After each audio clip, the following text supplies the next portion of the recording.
Welcome to the Did You Know podcast, where the focus is on rare diseases, how modern medicine is treating these conditions, including the latest breakthroughs in research, and how people cope with their diagnosis and healing. Your host is Dana Mauro, known for her video series on YouTube, Twitter, and Facebook called Did You Know Ataxia Facts? 300 videos have been produced and seen in 17 countries to date. And now, your host, Dana Mauro.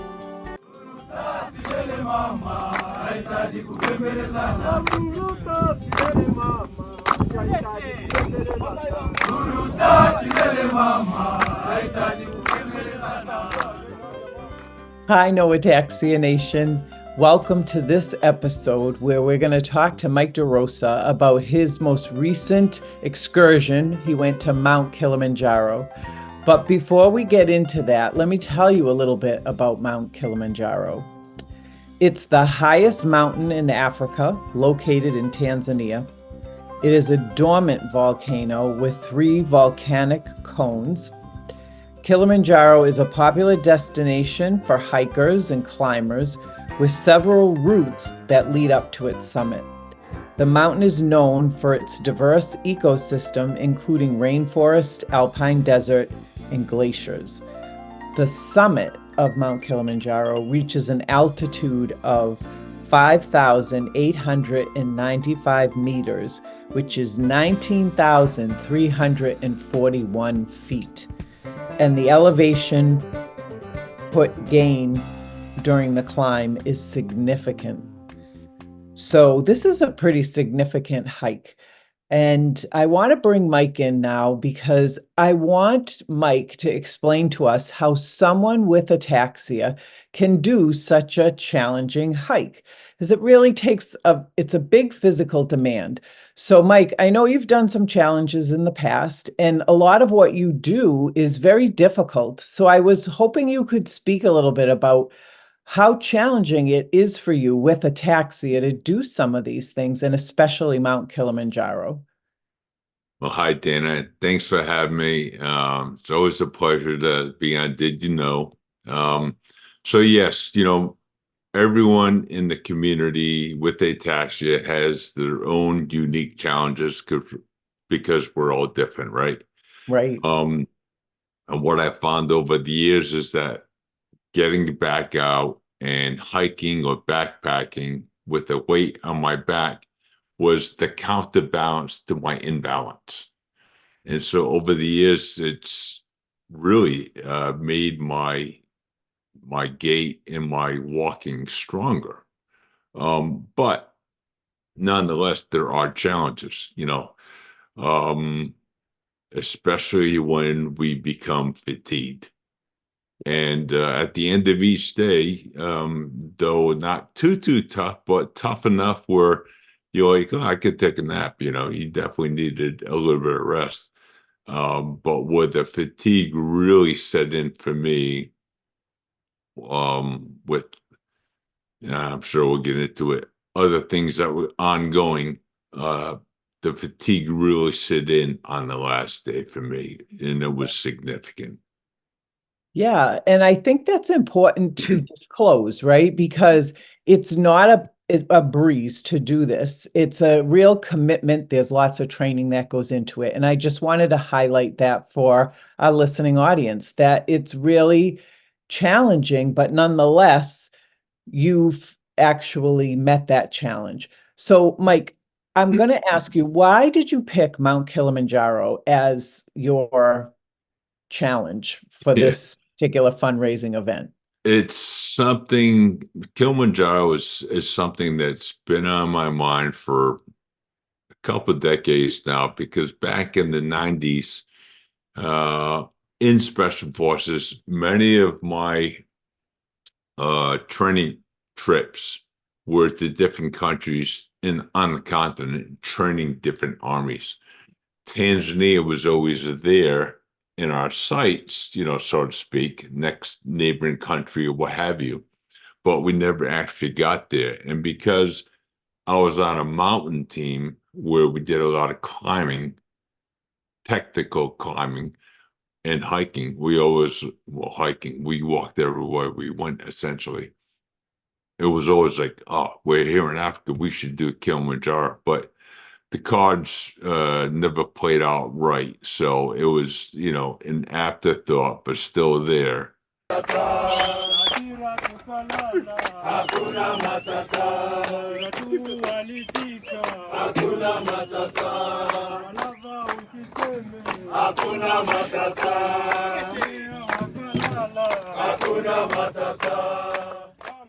That's awesome.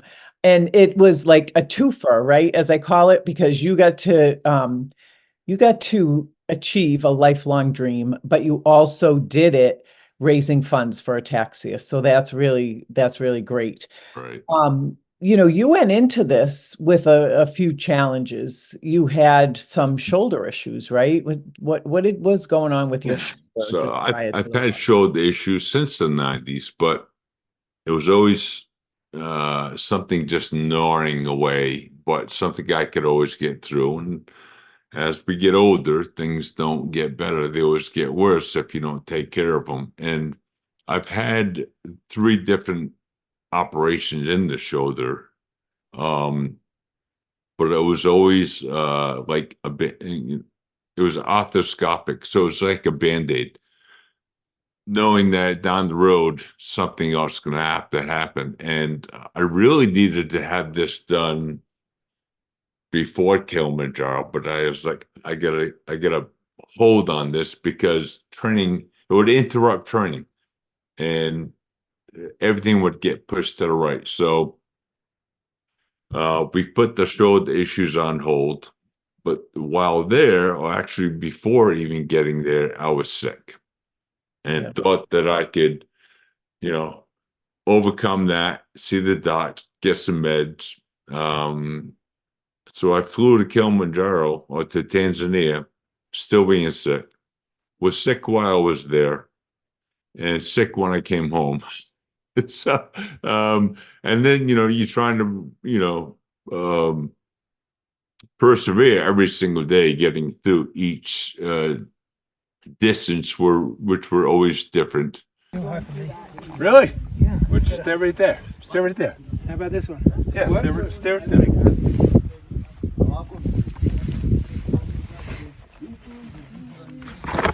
Hang on 1 second until I get my photo. Then come on. Just 1 sec. And so, but all the time spent and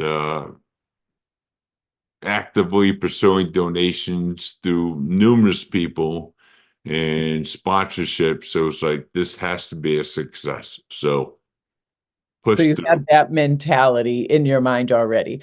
Yeah. So here you are. I'm just going to paint this picture for everybody. You have an injured shoulder, you're sick, and yet you're like, I got to go. I put in all this training. This is a dream of mine. I've done all this fundraising. I'm just going to go and I'm going to do it. So how long did it take you to get to Tanzania? Everyone. So here we go. Onward bound to Kilimanjaro. This is first leg of 3. So I'll be traveling up to Boston. All right, more to follow. It was a long couple of days. A long couple of days, yeah. I left in the evening time out of Raleigh, Durham, North Carolina. Flew to Boston, and I waited you guys somewhere up in the skies. Then I flew to Amsterdam. That was like about an 8-hour flight. And then from Amsterdam to Kilimanjaro International Airport, that was another 10. So about 20 hours of flying, but I had about 6 hours of layover time. So around 26-ish hours. And going back was longer. I think it was about 32 hours getting back. That's a long time, so here, not only is it challenging to do this hike, but getting there is challenging and it's draining because it's so many hours. Right. But I understand that once you got there, you were greeted by a little group of folks that wanted to say hello to you. Yeah. So again, in the 90s and all the missions we did in Africa, we would always make sure at the end of that training mission, we would do a civic action project. And you deal with the village elders, the villagers, whatever the case would have been. You're always dealing with children, you know. And so the first hotel I stayed at was on the same confines of a school. And so, they see me coming and going. And next thing you know, they're inquisitive and coming over and asking questions and talking. And so I just thought it was a deja vu of years ago. And so I just thought it'd be great to get a picture with everybody. Yeah, that's wonderful. And to them, you were like, I mean, to a little kid, that's incredible seeing somebody and that's not from the area. And of Right. course they would be inquisitive and want to find out more. So you get there, you meet the children, and then you go on to meet this group that you're going to be doing the hike with. So tell me a little bit about the group. How many actual participants, like how many co-walkers did you have with you?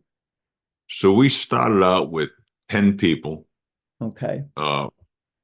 Myself and Tanoa, who's with the foundation, 2 from the US. We had 2 from Canada, 2 from Australia, 2 from England, West London, 1 from India, and 1 from China. So we had 10 total. Big group. Big I mean, group. Yeah, really, they it's a can big hold group. up to 14, but I guess maybe because of the time of year, that was either the last hike or one of the last hikes before November starts, and that's where the rain season is. And they have little to no hikes during that time. At least on the webpage, they're going to find one for November. Okay. So you meet this team that you're going to be walking with. Hey everyone. So we left our hotel, Lakeview Park, about 15-20 minutes ago, and we're in a bus. It's got all of us 10 in our group, plus our guide and lead guide and assistant guide. And we get about a 3-hour drive. Hello, how you guys doing? We get about a 3-hour drive until we hit Weka Gate. So can't wait. It's been a fun-filled morning already. But I also understand that you had quite the group of helpers that were with you. So talk a little bit about them. Yeah, they say it takes a village, and it took a lot of folks to support us. So 10 hikers, guides. One was a lead guide, and then 3 assistant guides. So now we're up to 14. And then we had 34 people. In addition to that, 33 porters and 1 cook. And those guys were absolutely amazing. They would set up our camp with the tents, sleeping tents. They had the cooking tent. They had the dining tent. They had a bathroom tent. They would have guys that once we got there, they knew where the water points were for clean water.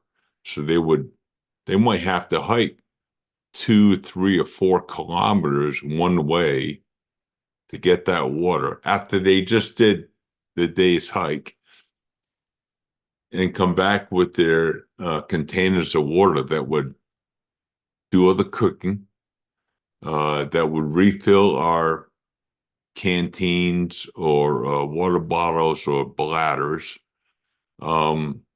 Just amazing people. That's Because they're carrying not only their stuff,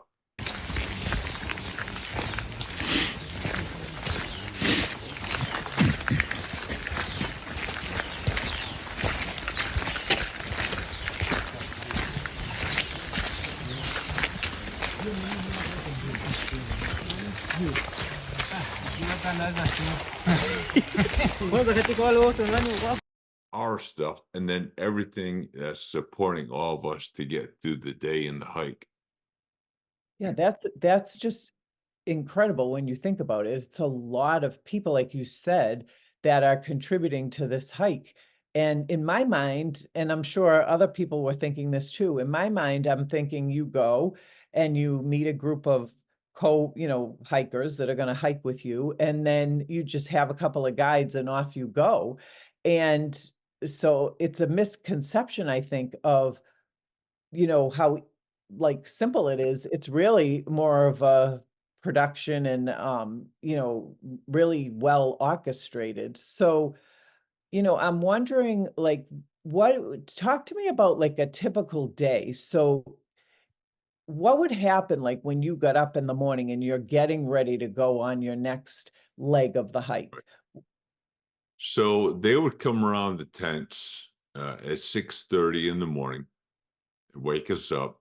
We'd have a half hour to pack our day pack and then pack our duffel bag, which could not weigh more than 33 pounds. And they did a weigh-in at the hotel when we left.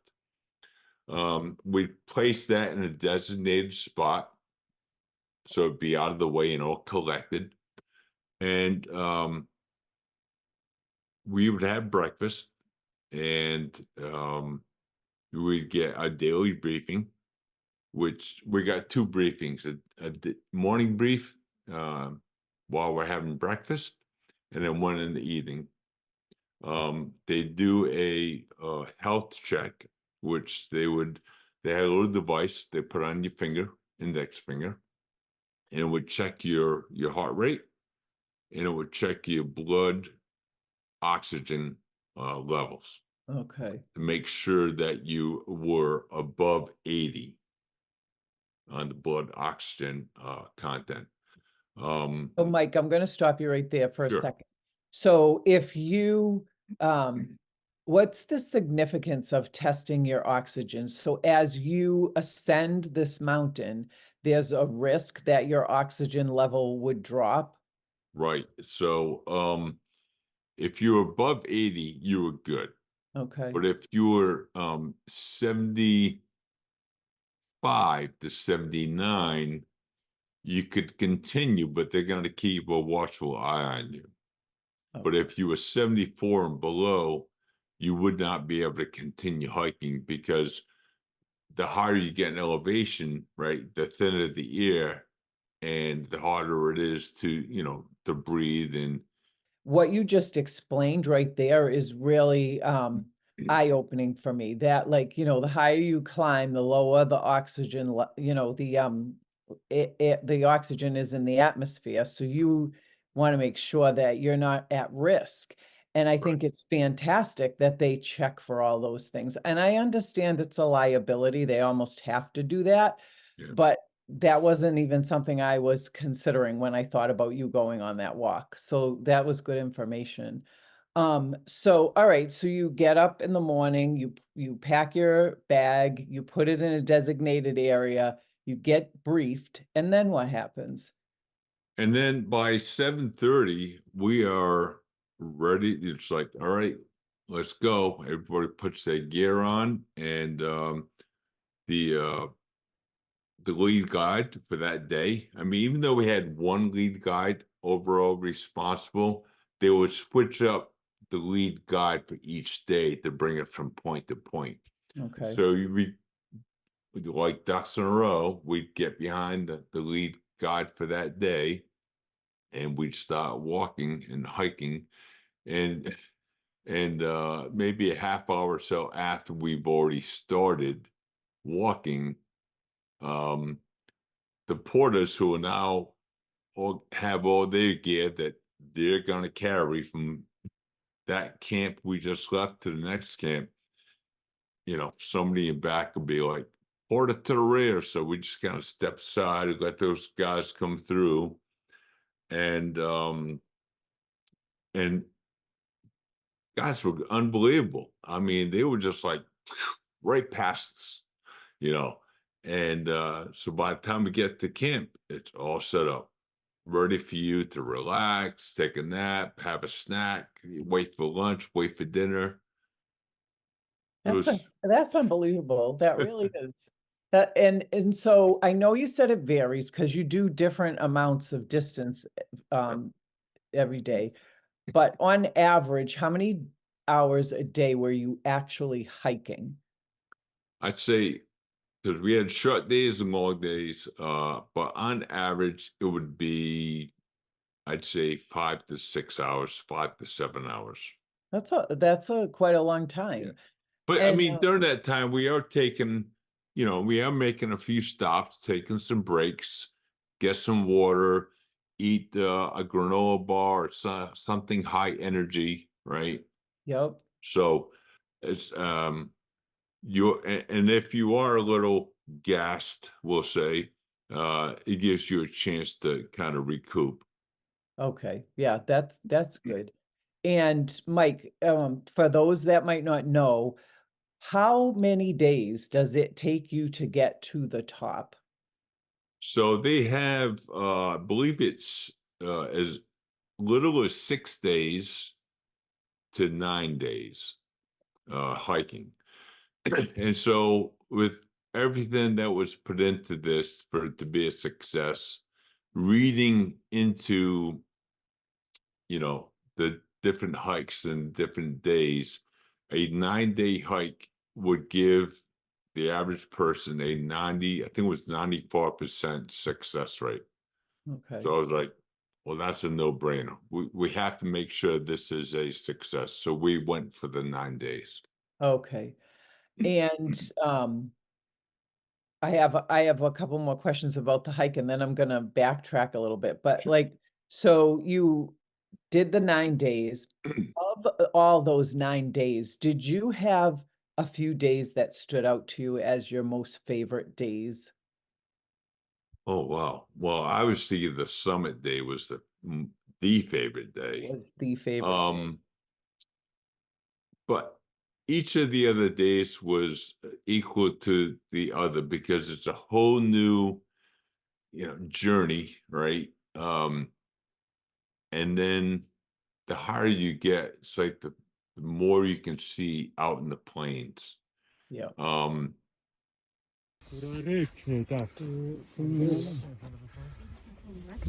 Bye. Yes. Finish up. Finish like. Mike, you just made it to Gilman's Point. Good job, man. How do you feel? Fucking tired. Multiple days, I would just say the summit day was the best. That was your favorite. Yeah. And what was your favorite thing about that day? Was it the fact that you made it? Or what was the most favorite part? I think it was just the views. We started out at midnight. We so On this last day, you started out at midnight. yeah, the summit day we started out at midnight. We were woken up about 10:30 or so the evening before, so we could have like a last bite to eat and a last health check. And again, breakdown of everything, get everyone together. And the time frame I chose was a full moon for the summit day. So I thought that would be kind of cool, right? Well, the day before we get a lot of rain, so we had a lot of overcast. And so during that hike, the moon would come out and then would go away. It would come back out, so it was playing peekaboo the whole night. And so we had our headlamps on, and the headlamps are gonna see maybe clearly up to say about 10 feet or so. and we're ducks in a row again, and we're keeping it tight because it actually snowed, even though it rained, and we're down. We had about a 6,000-foot elevation climb that day. I'm looking at my notes. Actually, it was like 4,000. I'm sorry. And it took us 6.5 hours. So we did pretty good. But it was dark, and we really could see the landscape, pretty much seeing everybody in front of us. And by about 6 o'clock or so, maybe a little bit earlier, we're now above the clouds and the sun's coming up. Oh, yeah. It's Thank goodness. phenomenal. It's phenomenal. Everything you would ever think it would be, it is. That's awesome.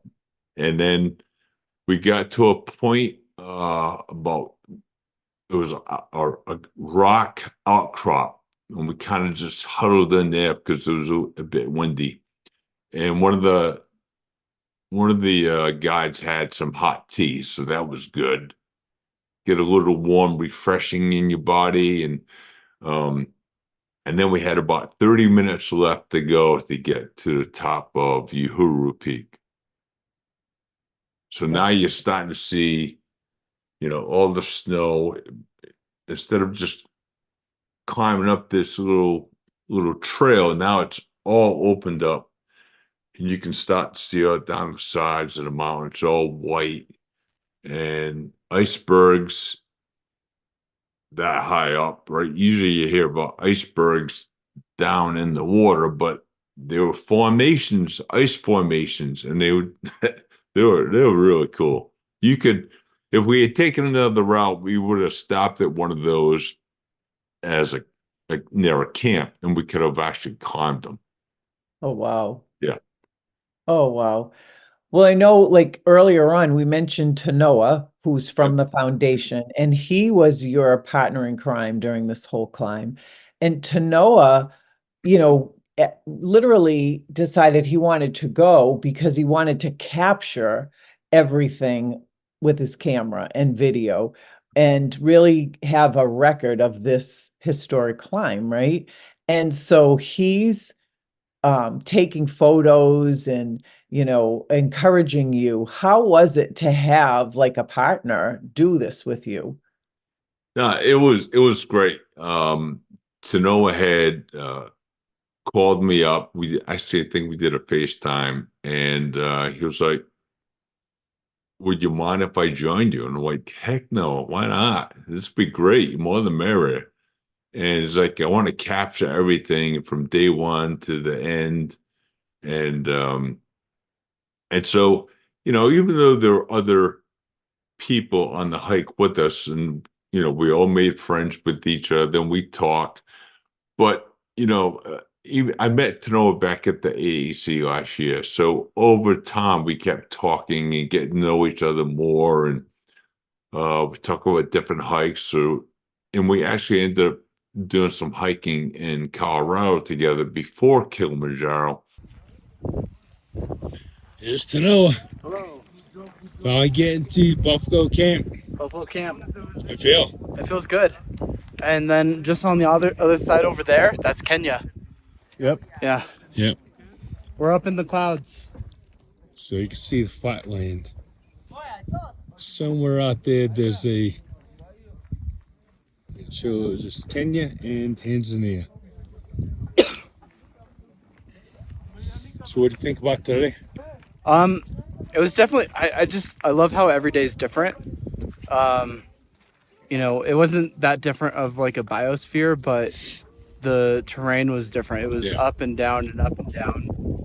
It made it challenging, but not impossible. And Today seemed more like being on Mars or the moon. yeah, we passed through some pretty amazing canyons. Grand, if I dare say so. Yeah, right. Yeah. So we bonded better, and we actually slept in the same tent which was kind of tight quarters, 2 people, but So you really we bonded. talk, yeah, we talk about the day's hike, and he wanted to do some interview questions, and so it was great having to know along the way, because instead of going back to a tent and just, you know, we talked a little bit before we actually, lights out. So it was good every day.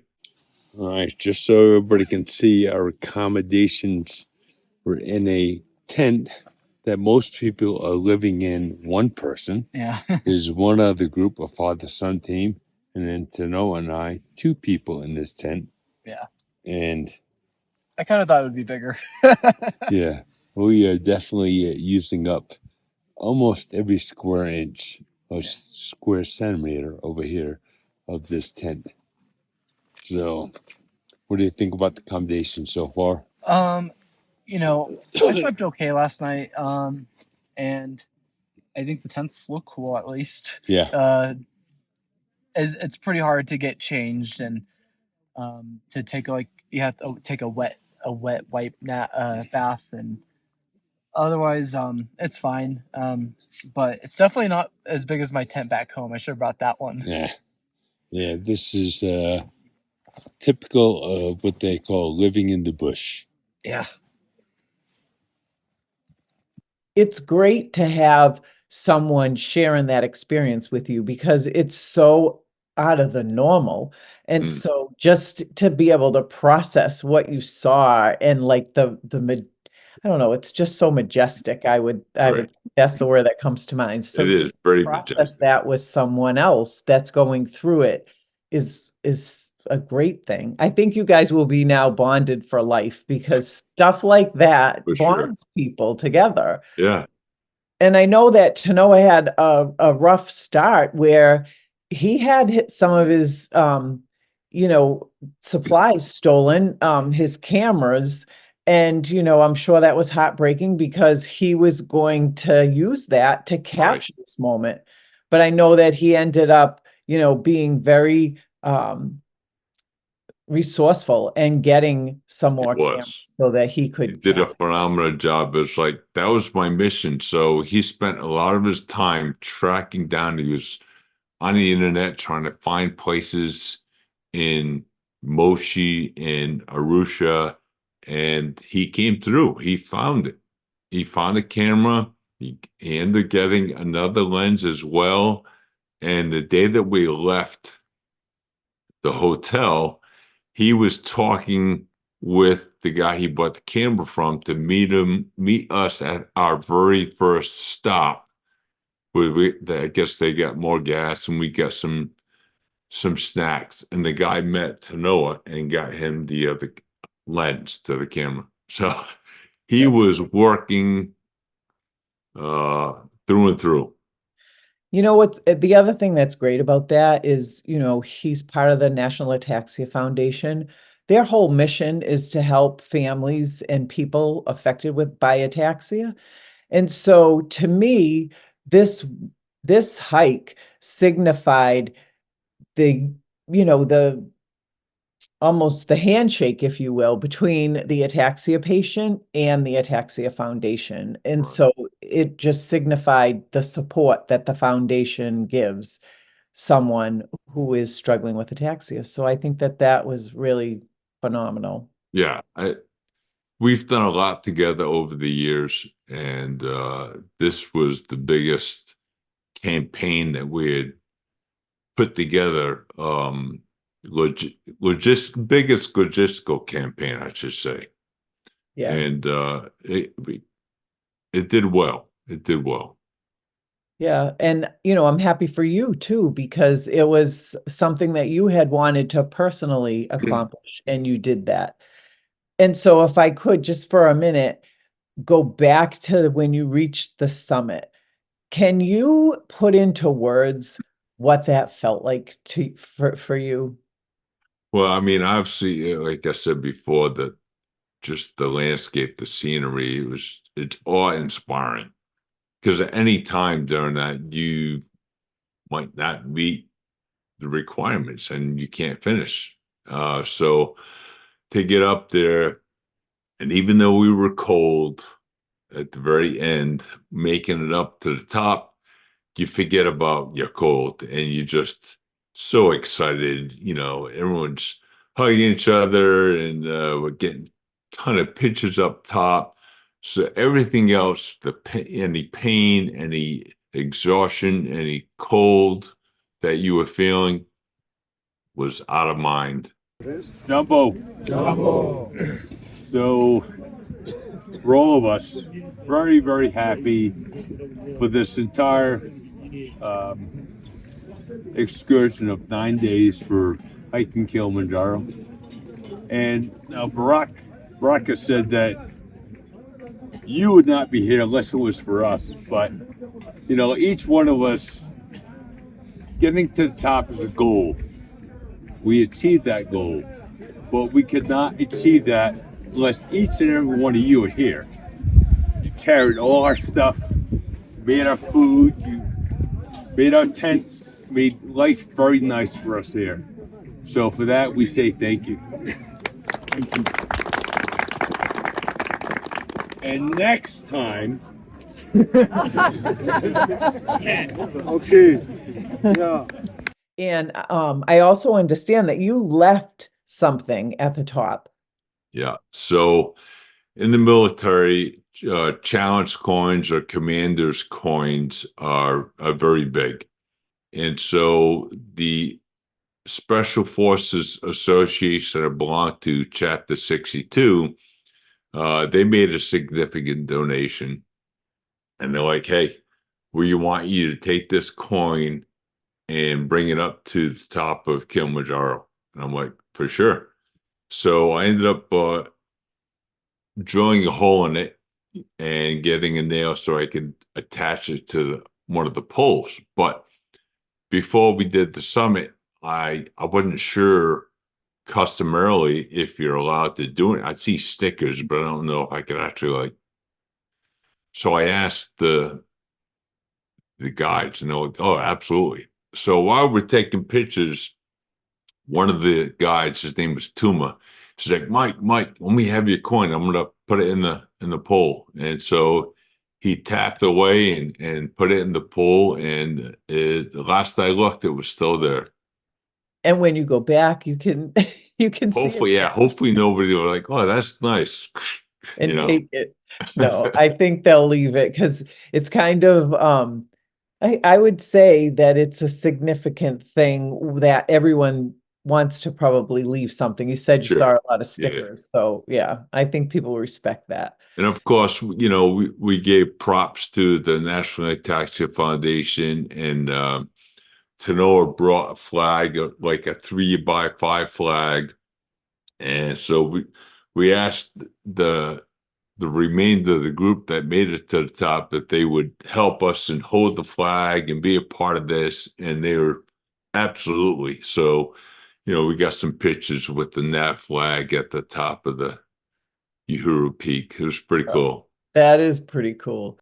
And about the descent, you did mention that it's much more difficult. It's very steep. And I can imagine there's a concern, when you're off balance, if you will, like when your balance is compromised, that you're gonna just end up rolling down that hill. Did you find it really difficult coming down for that reason, that your balance was just kind of thrown off? It was the first half was difficult. Now, I had already fallen a couple times before in the rainforest. Wasn't fun. But going down from the top of the mountain, so you got to think, we started out at about 9,500 feet from day one, and we went to 19,341. So we had just over 9,800 feet of elevation gain over those 8 days. Along each day, we'd always hear "poly," which is spelled pole. That means slow. but you really can't do pulley coming down because the momentum will take over at some point. Well, here I am. Yeah, heading back to the last Malacca Gate. That's the last stop for the end of the 9-day hike. So everyone got here probably a couple hours earlier than me, but I think all this fatigue is kicked in my ataxia. But here it is. It's right there. That's Baraka. We call him Obama. He's our lead guide. And there's Tanoa. Wow, that's fascinating, Mike, because I guess I thought it took more than a day to get down that mountain. I thought it took like a couple of days. So that's fascinating. It's done in a day. Well, we got down to our very last camp after descending. And so that birds were supposed to go to one camp, but everybody was so tired. We stopped at a different camp called High Camp. And so it's around the same elevation. Were you at your starting point so then you could just like hop on a Good bus question. and go? Good question. So, if you were to look at an overhead view of the mountain, we started way out in the west. And we continue west and a little northwest until we get back around the north side of the mountain, ascended, and then we came straight down the south side of the mountain. So it's almost kind of somewhat of a button hook. Okay. Yeah. All right. And then, so then it's over. And you're like, I'm never going to experience anything like this again in my life, probably. Like, this is like everything else will seem anticlimactic compared to this, right? And then you get home, and how long did you sleep for? How many days did you sleep when you finally got home? But once we finished, it was ecstatic. Everyone was ecstatic. We had some adult beverages to celebrate. Yep. And over the course of a few hours, I could see that was wearing off, and I was getting better. I was walking better. I was speaking better. Back at the hotel, the next day, I was better yet. And now you're getting ready to embark on 30+ hours of flying, total time to get home. And because of the time zone difference, I think it took me about 4 days before I was actually back on my East Coast sleep cycle.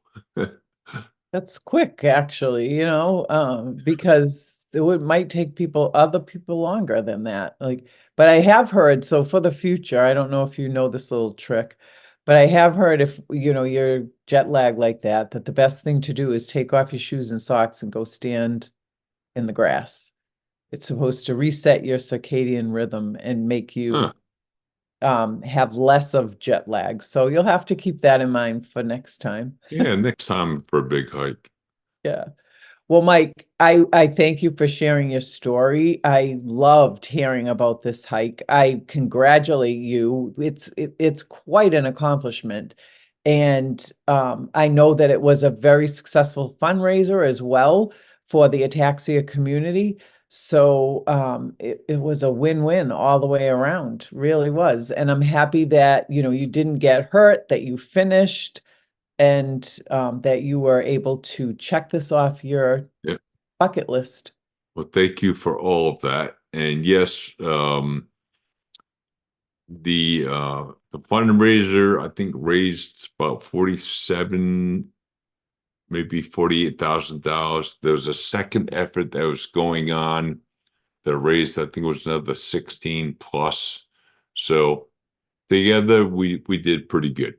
We did pretty good. So hopefully Well, now hopefully I know those funds will go to good use for research and treatments and helping the Ataxian community.